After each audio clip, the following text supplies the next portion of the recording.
अपनी आंखों से देख सकते। जादुई खंजर का नाम सुनकर चाचा की आंखें चमक जाती है। जैसे ही उसे देखने के लिए खोलते हैं उन्हें खंजर नहीं मिलता। यानी कि दोस्तों, तमीना ने एक बार फिर से दास्तान को बेवकूफ बनाकर खंजर चुरा लिया था। ये देखकर निजाम को बेहद गुस्सा आता है और दास्तान पर जोर जोर से चिल्लाने लगता है। इसी बीच इत्तेफाक से उसकी नजर अपने चाचा के हाथों में जाती है जो कि पूरी तरीके से जले हुए थे। वो उनसे पूछता है कि आखिर आपके हाथ कैसे जल गए। निजाम उसे बताता है कि राजा साहब को बचाने के चक्कर में उसके हाथ जल गए। अब निजाम ये कहते ये दास्तान उनका झूठ, क्योंकि उस रोज तो निजाम वहां थे ही नहीं। उल्टा पिताजी को बचाने के चक्कर में अब उसे ये समझते देर नहीं लगती कि उसके पिता की मौत में उसका भाई शामिल हो ना हो, लेकिन उसके चाचा का हाथ जरूर है। क्योंकि अक्सर झुलसती आग में दो ही लोगों के हाथ जलते, एक वो जिसने आग लगाया और दूसरा वो जिसने आग को जलने से रोका है। अब चाचा निजाम अपनी ही जाल में फंस चुके थे, उनका ये राज खुल चुका है। इसीलिए वो फौरन अपने सिपाहियों से दास्तान को पकड़ने के लिए कहते हैं। मगर होशियार दास्तान इस बार भी सबको चकमा देकर वहां से भाग निकला। शाम होते ही हम निजाम को अपने नए राजा तस के पास देखते हैं।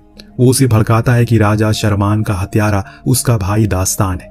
उसे मारने के लिए वो आया था। हमें जल्द से जल्द उसे मौका वारदात पर जान से मारना होगा। लेकिन तस भी अपने पिता की तरह बिल्कुल दयालु राजा था। वो ये सब कुछ कायदे कानून के हिसाब से करना पसंद करता है। अब यहाँ बात ना बनने पर निजाम सीधे हसन सिंह के योद्धाओं के पास पहुंचता है। दोस्तों, ये उस वक्त खूंखार हथियारे हुआ करते थे जिनके पास न केवल काली शक्तियां थी बल्कि वो सांपों की भी भाषा जानते थे। निजाम यहाँ उनके लीडर जुबैर से किसी तरीके से दास्तान को और उस खंजर को वापस लाने की गुजारिश करता और इसके बाद जुबैर और उसके लोग दास्तान को ढूंढने के लिए निकल पड़ते। वहीं दूसरी तरफ दास्तान रेगिस्तान में घोड़े के निशान के पीछे चलते चलते आखिरकार एक बार फिर तमीना को पकड़ ही लेता है और उस खंजर को भी अपने पास रखकर पूछता है कि आखिर इसमें ऐसा खास क्या है जो निजाम भी इसके पीछे पड़ा हुआ है। यहाँ तमीना उसे कई सौ साल पुरानी कहानी सुनाती है जब पृथ्वी पर देवताओं ने कहर बरपा रखा था। तब एक बच्ची ने उस तूफान को शांत करने के लिए खुद की बलि दी थी और सारा तूफान एक शीशे में कैद हो गया जो कि उसी खंजर में लगी हुई है। और तब से लेकर आज तक उस खंजर की रक्षा उसी बच्ची का परिवार कर रहा है, जिसकी जिम्मेदारी अब तमीना के हाथ में है। इसके बाद वो उसे बताती है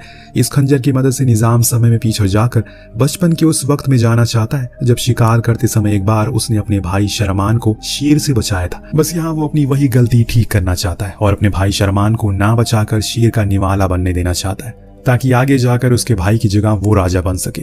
तमीना अच्छे से जानती है कि अगर ये खंजर गलत हाथों में लग गया तो दुनिया में तबाही आ जाएगी, यहाँ तक कि देवताओं तक रूठ जाएंगे। इसीलिए वो जल्द से जल्द इस खंजर को उसकी सही जगह हिंदू कुश के पवित्र मंदिर में छुपा देना चाहती है। तमीना की बातें सुनकर दास्तान भी इसमें उसकी मदद करने का फैसला करता है। फिर दोनों उसी मंदिर की तरफ निकल पड़ते हैं। वो कई दिनों तक ऐसे पैदल